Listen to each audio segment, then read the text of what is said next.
backhoes, excavators, and more. Reserve online at eaglerentals.com. That's eaglerentals.com.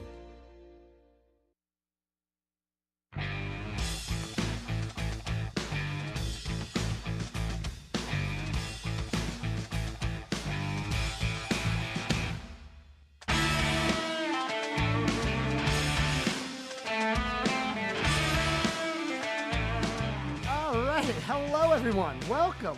You're listening to the Scoreboard. Oh, yeah. Your sports coming up for the next hour. 844 Studio 4. That's 844-788-3464. It'll get you on the program. We can chat really about anything you'd like. Any kind of sport. It doesn't matter to me. I love talking to anybody who calls into the Scoreboard. There's a lot to go over today. Yesterday we went over baseball because we're getting very close to the end of the season. We have a few teams in conference tournament games that are making a last-minute push to get into the playoffs here. But today we have other playoff games actually going on in lacrosse. So that's where we're going to start our show today. We're going to talk about high school lacrosse. It looks like we already had a game or two get played yesterday. So we do have some results for you on those games. We have a little bit of a new matchup for round number 2, as we talked about this when the brackets were released. It says it's round 1, but there's so many teams on byes that it's really like more of a wild card week, and then we get into round 1. But I'm going to call it what the NCHSAA has dubbed it, first round matchups, even if they aren't a lot of them.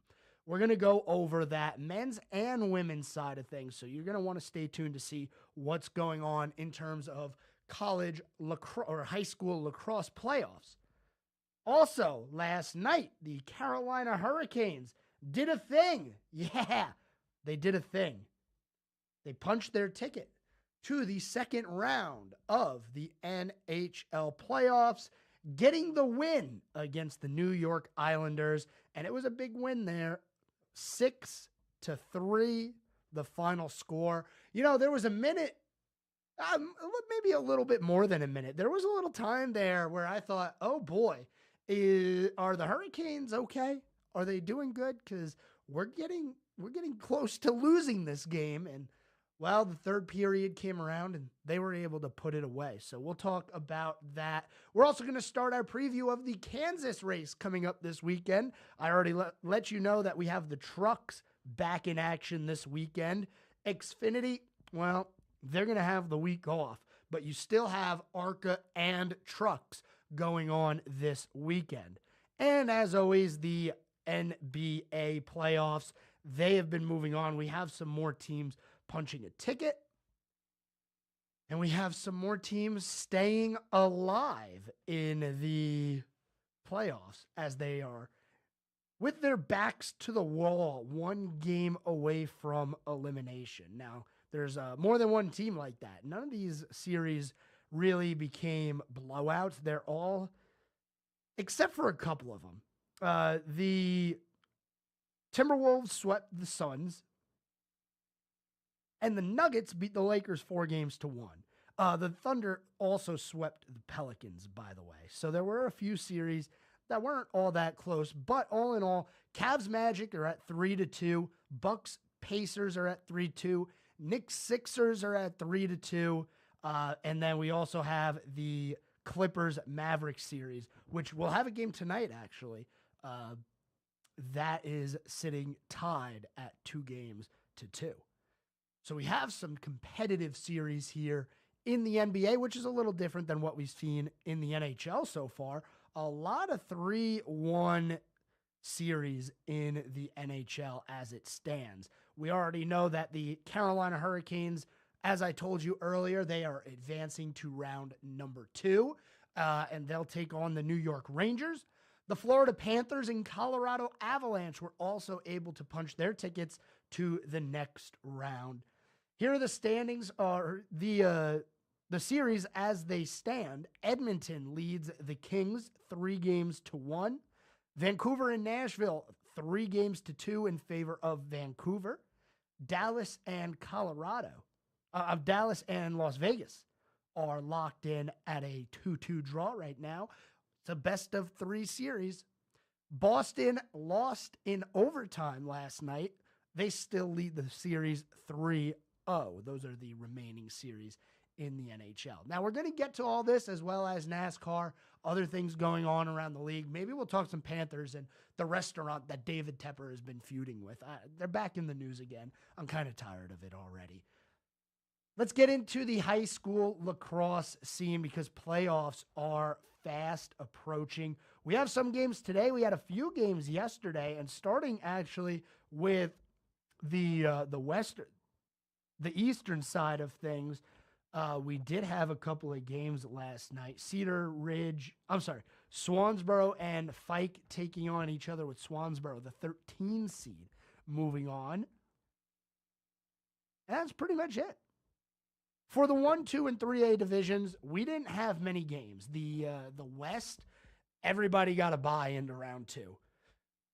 There were only 16 teams to seed in the Western conferences, but there's 32 slots. Now, the East didn't have 32 either. There are actually quite a bunch of teams that are getting byes, but it looks like there's about 20 of them in the East. So we did have those quote-unquote wild card games coming up. And throughout the rest of the week, the 1, 2, and 3A conferences are going to be battling it out for the lacrosse championship.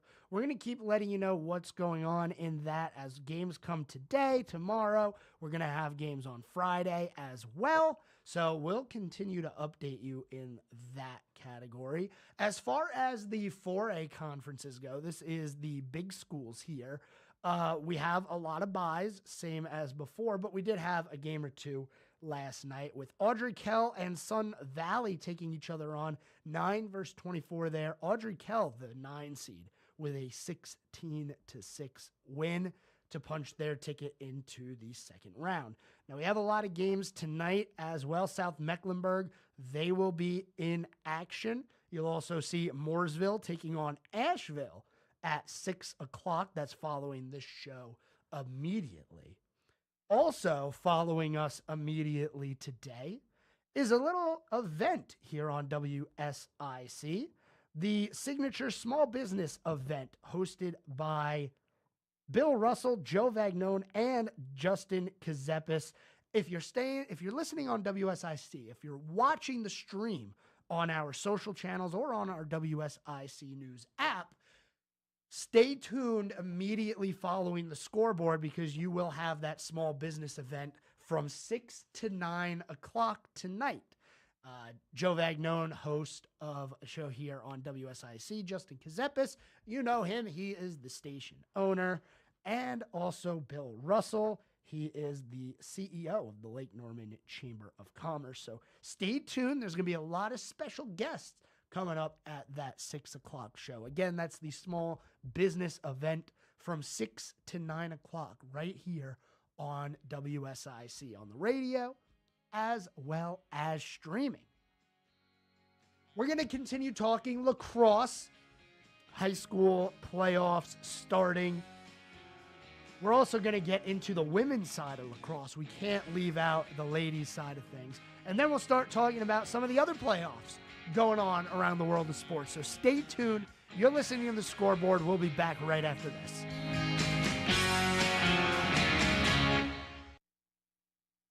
This guy knows his sports, right?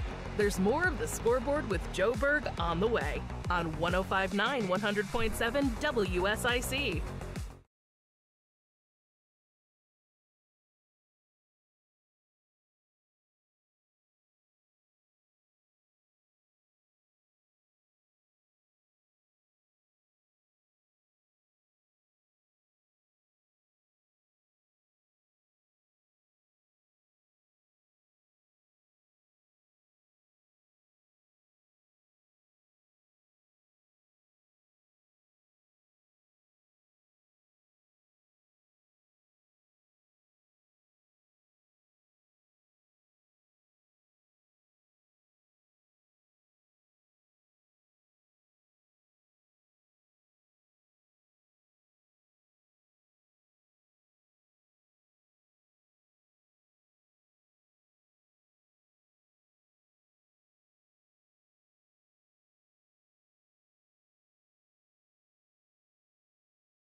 all day long. WSIC. Local starts here. It's the Scoreboard with your host, Sports Director Joe Berg on 105.9 100.7 WSIC.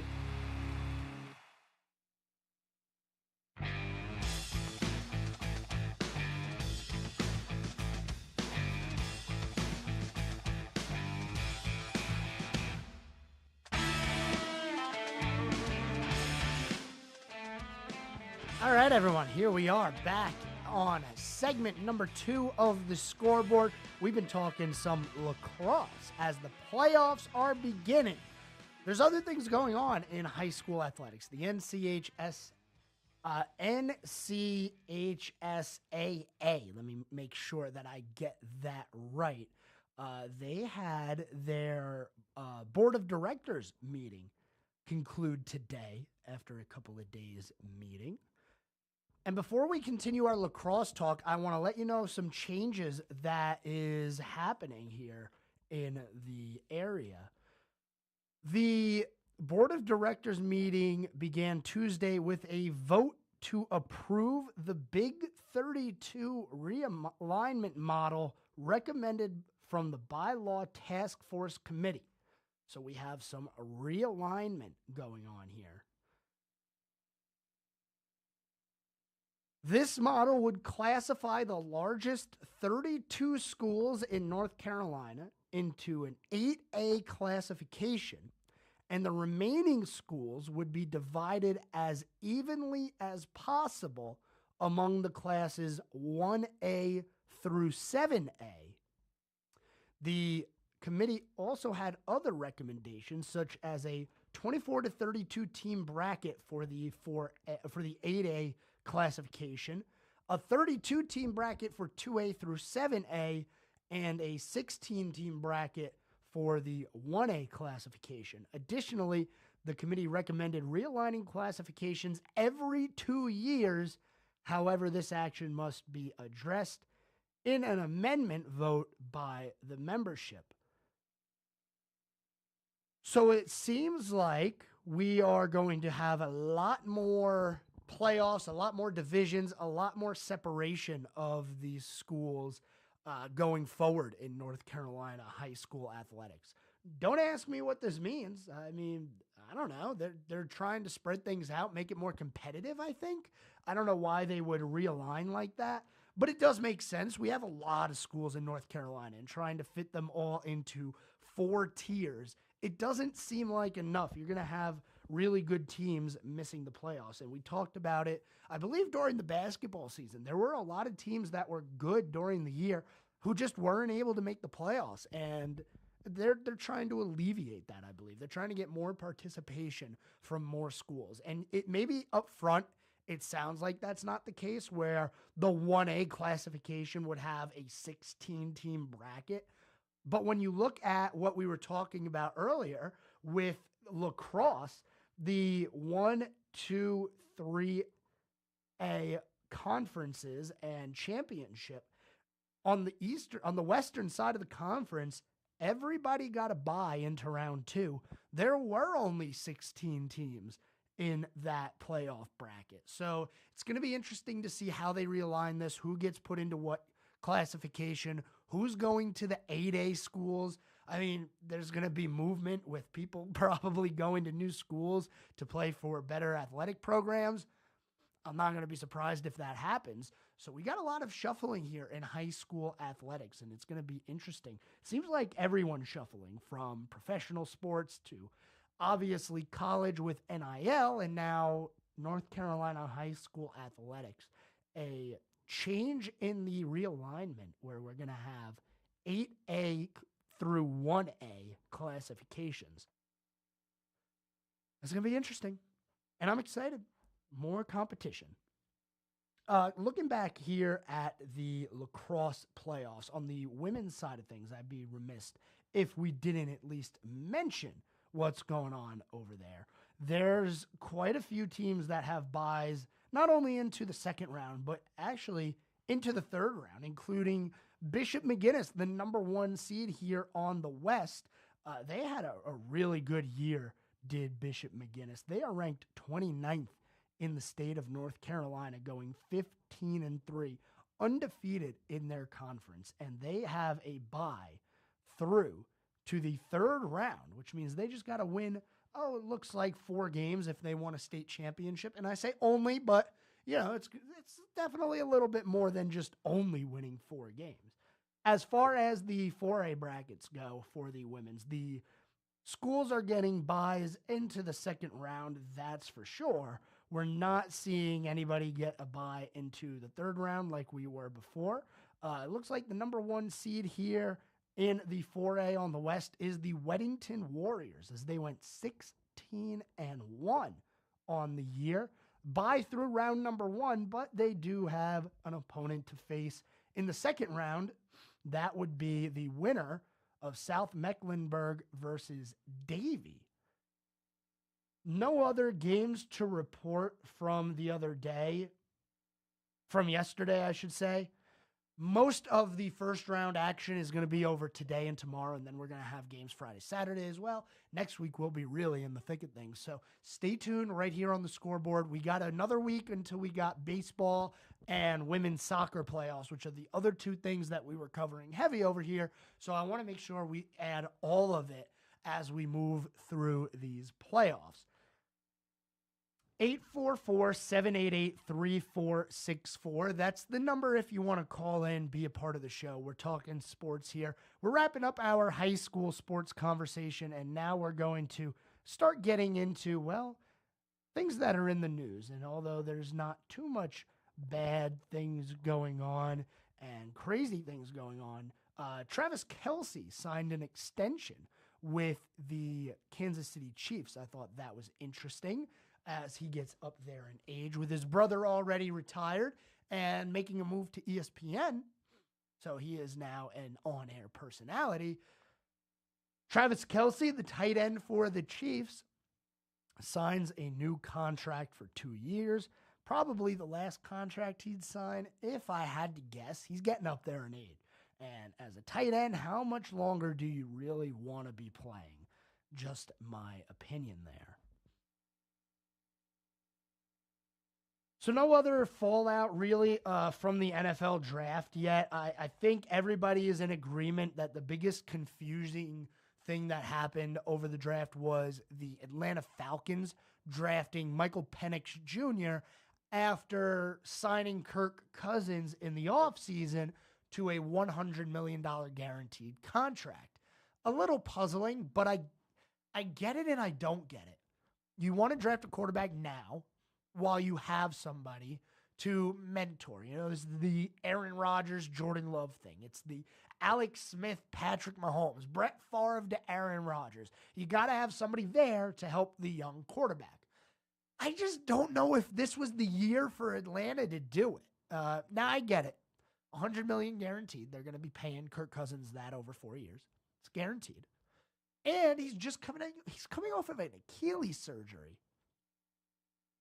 So I understand why you draft the quarterback now. You have someone in waiting who's probably going to be ready to play sooner than later. You got to remember, Penix comes into the draft as one of the older players, already 24 years old. So how long is he going to sit behind Kirk Cousins? Those rookie contracts, we talk about them a lot in terms of you want a quarterback on that rookie deal. That way you don't have to pay them the big bucks. But those rookie contracts for the 8th overall pick, they're still pretty pricey. It's not like it's just a few $100,000. It's several millions of dollars going to a quarterback who's going to sit on the bench for how long? 2, 3 years you're going to put Michael Penix on the bench? So that was the most confusing thing to come out of the NFL draft, in my opinion. The Panthers, they did all right moving up into round number 1 with their first-round pick, wide receiver Xavier Legette, who I promise I'm going to learn how to understand that man's talking, because I cannot, if there's no subtitles, I don't know what he's saying. And if you've heard him talk, you know what I'm talking about. And if you haven't heard the new Panthers wide receiver Xavier Legette talk yet, I highly encourage you to go on YouTube or whatever video platform service you want to use and just search his name, Xavier Legette, and listen to that man talk. I promise you won't regret it. We're coming up to our second break here, almost at the halfway point on the scoreboard already today. And don't go anywhere after the scoreboard, because coming up is the small business event. Yes, the 11th annual small business event right here at WSIC. Bill Russell, Joe Vagnone, Justin Kazepis hosting that event. You can listen to it on our channels on the radio, or you can watch it on stream on our app and on all of our streaming platforms as well. That event beginning right at 6 o'clock from the Burners Cigar Studios down in Cornelius. And you can listen to that, like I said, at 6 o'clock immediately following the scoreboard. Coming up on the other side of the commercial break, though, we're going to continue our talk with sports. We are going to dive into the NHL, talk about the Carolina Hurricanes and what they had go for them last night as they punch their ticket to the second round of the playoffs, and probably the biggest series of the playoffs is going to be taking place here shortly. Don't go anywhere. We're going to talk about this on the other side of the break. 844-788-3464. That's the phone number if you want to be a part of the show. Don't go anywhere. We're back after this.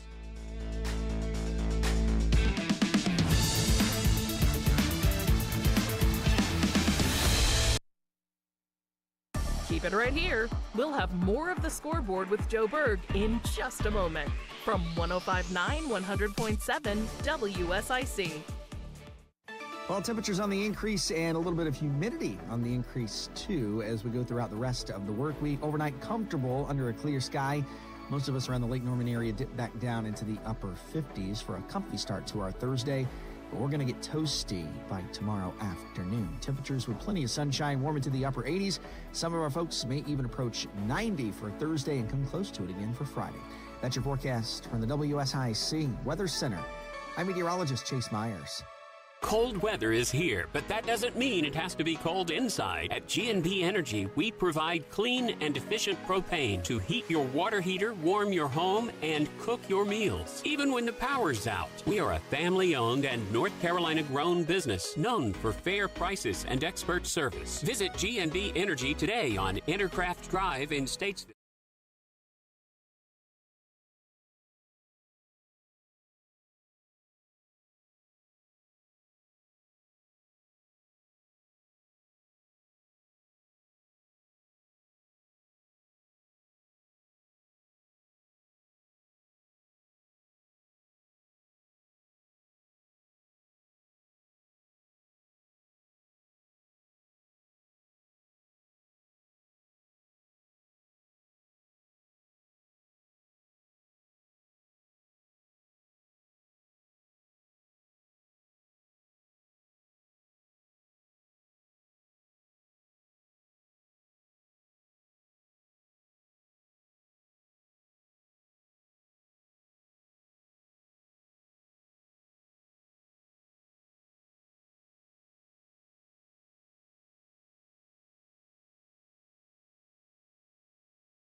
welcome back. You're listening to the Scoreboard here on WSIC.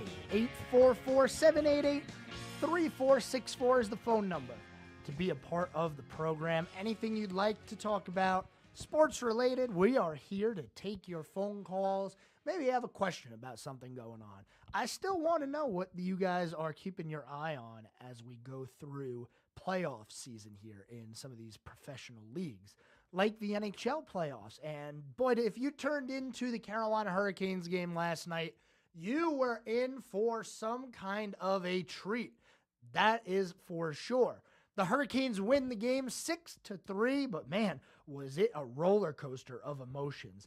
In the second period of the game, the Hurricanes were up 3-1 and looked like they had pretty firm control of the game. That was until in the late stages of that period, the Islanders put in 2 goals past Freddie Anderson there. And all of a sudden, at the end of the second period, we had a tie game, 3-3. And like I said yesterday, you want to put the team away when you have a chance to, because you never know. The mindset game by game for that trailing team is different every time. Today, or yesterday, their mindset was, let's just send it back home. You never know what's going to happen. And they almost did. They got that tying goal really late in the set. Anytime you score a goal under a minute to go in a period, it is a backbreaker, in my opinion. So with only 22 seconds remaining on the clock, Casey Cizikas was able to put the puck in the net. But then in the third period, Carolina came out firing. They were able to get a goal from Jack Drury to give the team the lead again. And then 8 seconds later, yes, you heard me correct. They scored, Carolina scores, the puck is dropped, and 8 seconds later, Carolina scores again. This time it's Stefan Noesen who puts it in the back of the net. It was a broken play, and it was kind of a broken play like they had earlier in the series when they scored 2 goals in 9 seconds. So it was just a weird play there where the puck comes off of the boards, weird. It comes off the glass, weird. And all of a sudden, man, it's right in the middle of the net. Now, the one thing that I will say about this goal is, yeah, great job, Noesen, by getting in there and getting it in the net. But for Semyon Varlamov, it didn't look like he gave all that much effort coming around into the crease to keep it out of the net. Like, if that puck goes in, your season, for all intents and purposes, is over. Puck went into the net. The Islanders were not able to score again in the game. And with only a minute and a half remaining, Seth Jarvis puts it in the empty net, guaranteeing that the Hurricanes move on to the second round. And this second round matchup is going to be nothing like the series against the Islanders. 2 of the 3 best teams in the NHL this year when it comes to points on the season will be heading each other off there. The New York Rangers, who were the best team in the NHL, they set a franchise record for wins and points this year. They'll be taking on your Carolina Hurricanes, who set their own record this year for the first time ever. They went 3 consecutive seasons with 50 or more wins. Now, maybe that doesn't sound significant to you, but it absolutely is significant. And one thing that we might want to start keeping our eye on is what happens after this season, because there is a lot of talk that Rod Brind'Amour may not be in as the head coach next year for the Carolina Hurricanes. His contract is over, and apparently the team withdrew an offer.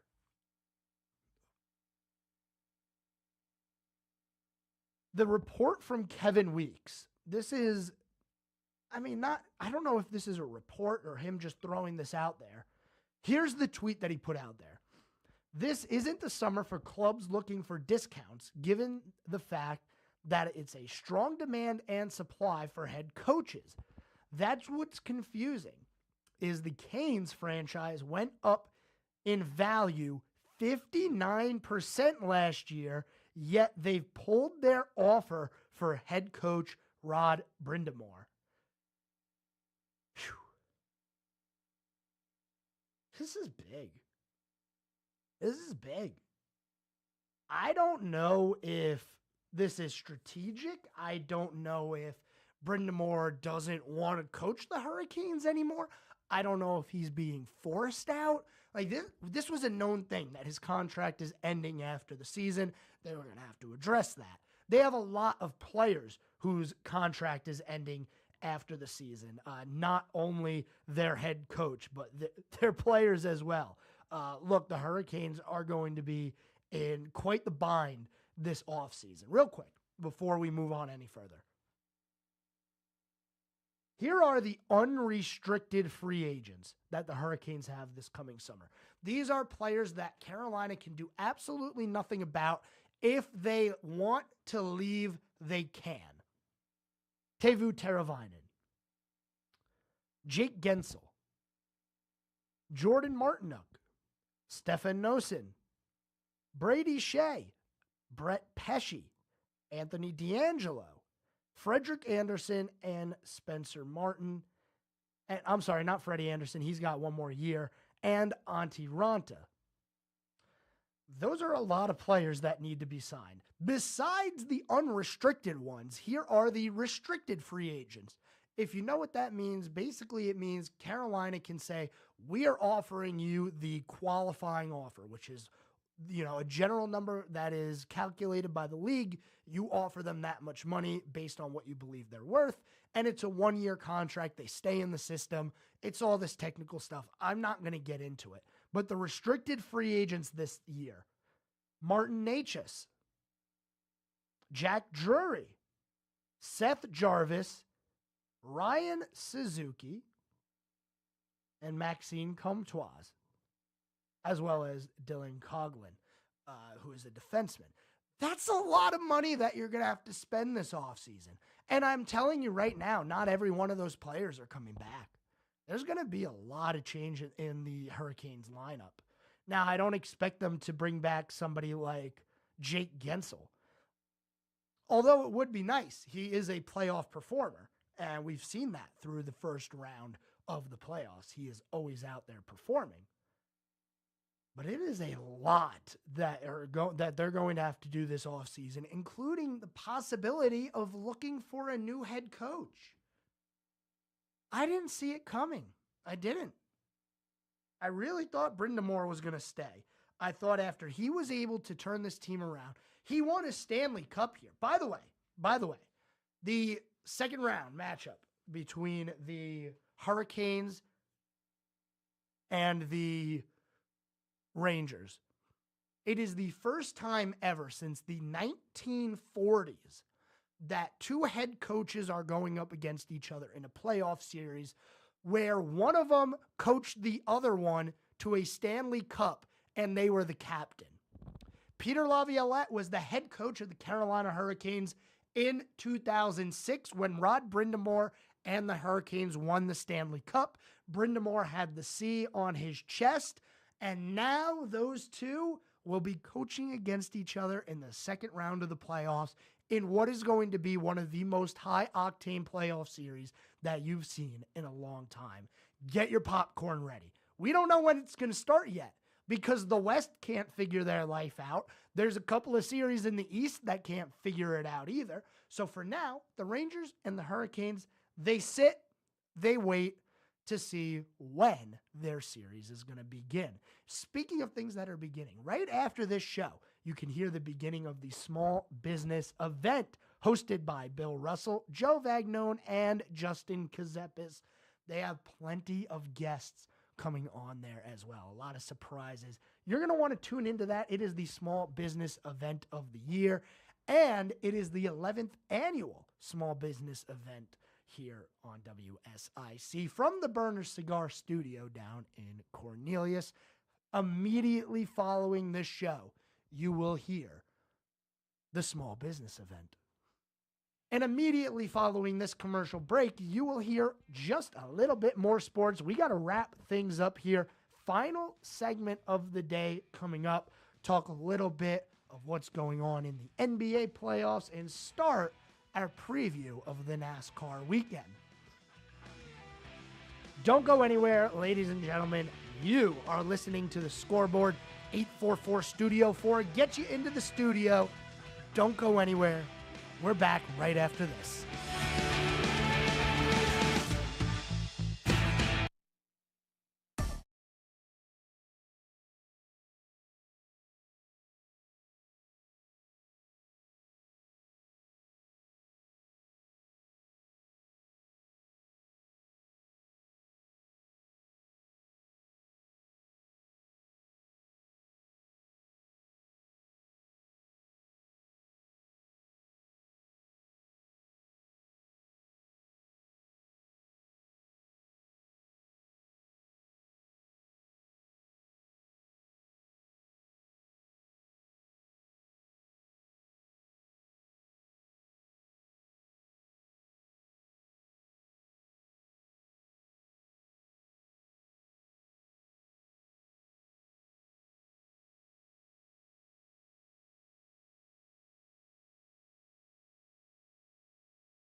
Ladies and gentlemen, welcome back. It is the final segment here on the Scoreboard. 844-788-3464. That is the number if you want to be a part of the program. I'll chat with you. Anything you want to talk about today, I'm here for you. I'll be here, just about 10 minutes or so. So if you want to get your thoughts out there, you might as well call 844-788-3464. Hey, coming up this weekend, this Saturday, the Kentucky Derby. Yeah, you get to watch horses race.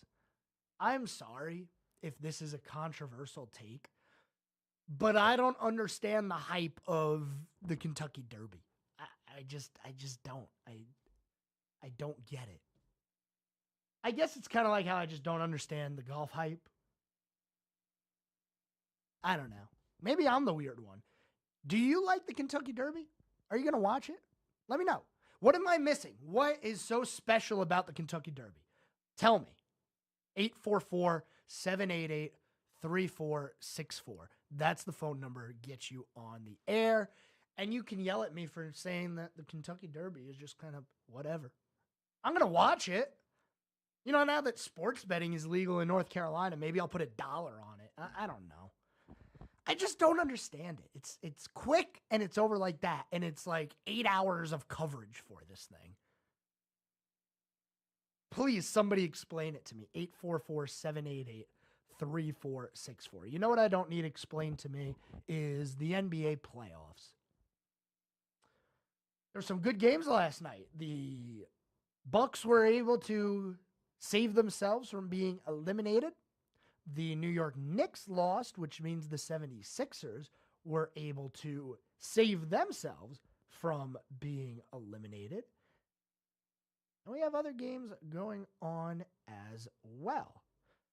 So from last night, first we'll start with the Knicks game. The Knicks and the 76ers went into overtime. And there's only one reason that this game went into overtime. Free throws are called free for a reason. If the Knicks would have hit their free throws at the end of the game, it would not have been a 3-point game with only 10 seconds left on the clock. And Tobias Harris probably wouldn't have hit a game-tying desperation 3.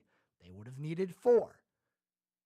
Then the Knicks blow it in overtime and give the 76ers life. This series heads back to Philadelphia for game number 6. The Knicks led the series 3-1 going into this one.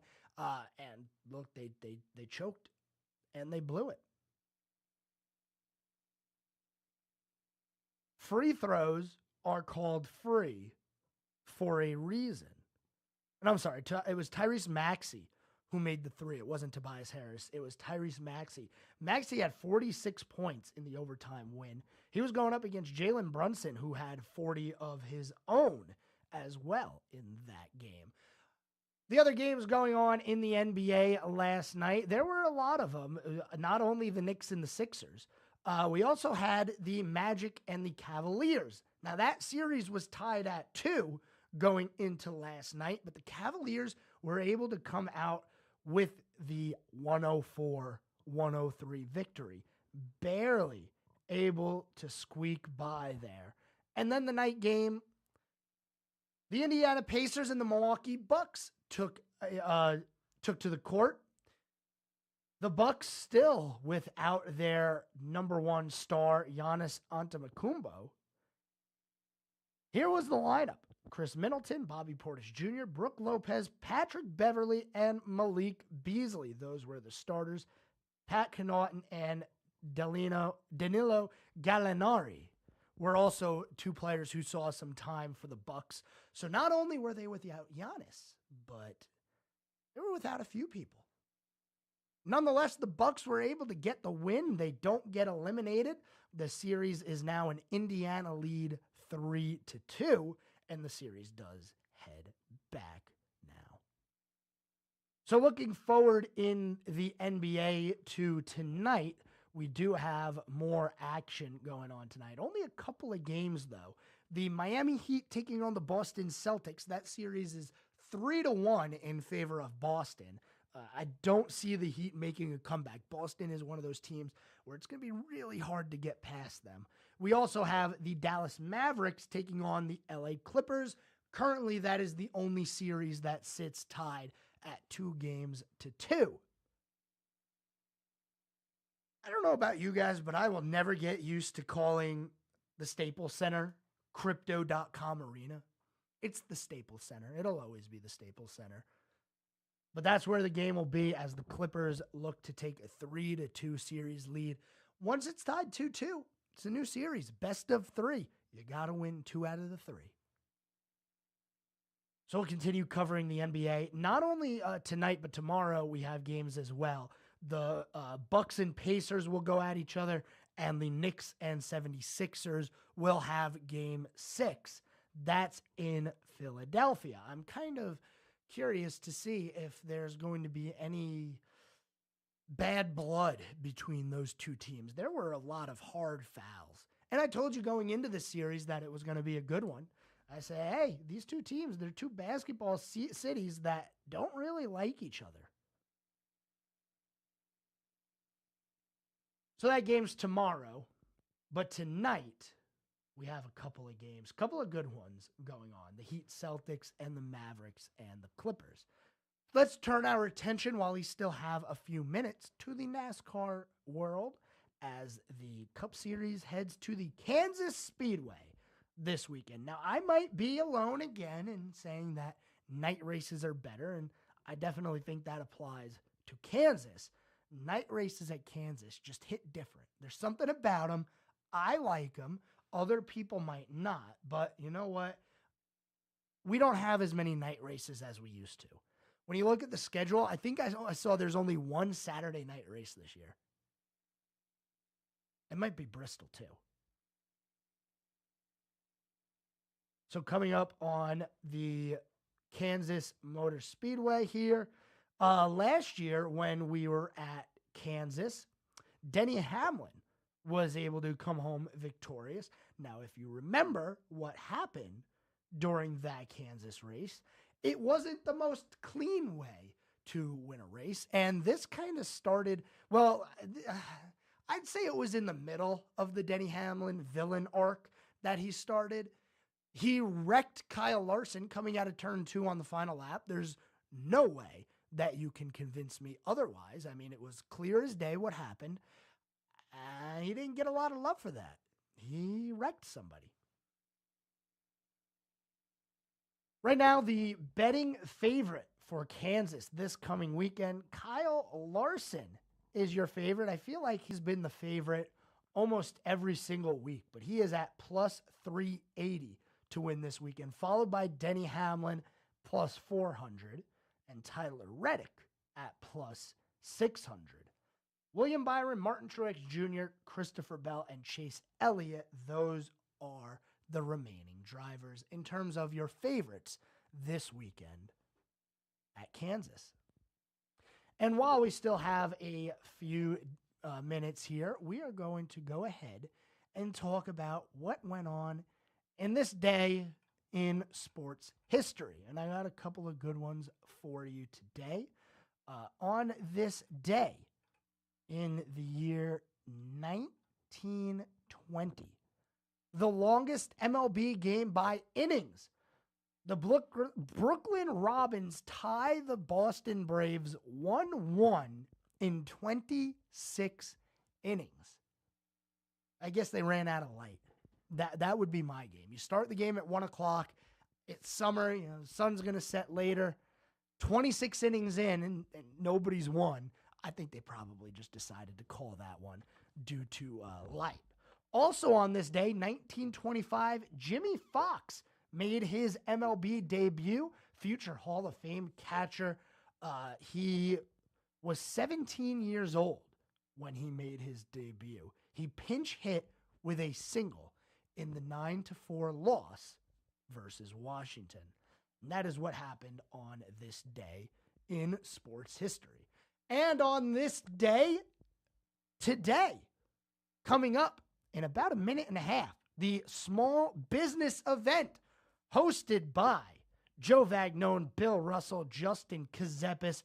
Don't miss that event. You'll be able to listen to it right here on WSIC. Don't change that dial. Or if you're watching on the WSIC News app, yes, we have an app, you'll be able to watch it as well as all of our streaming platforms. Thanks, everyone, for tuning in today. Have a wonderful night. I'll talk to you guys tomorrow. Have a good one, everyone.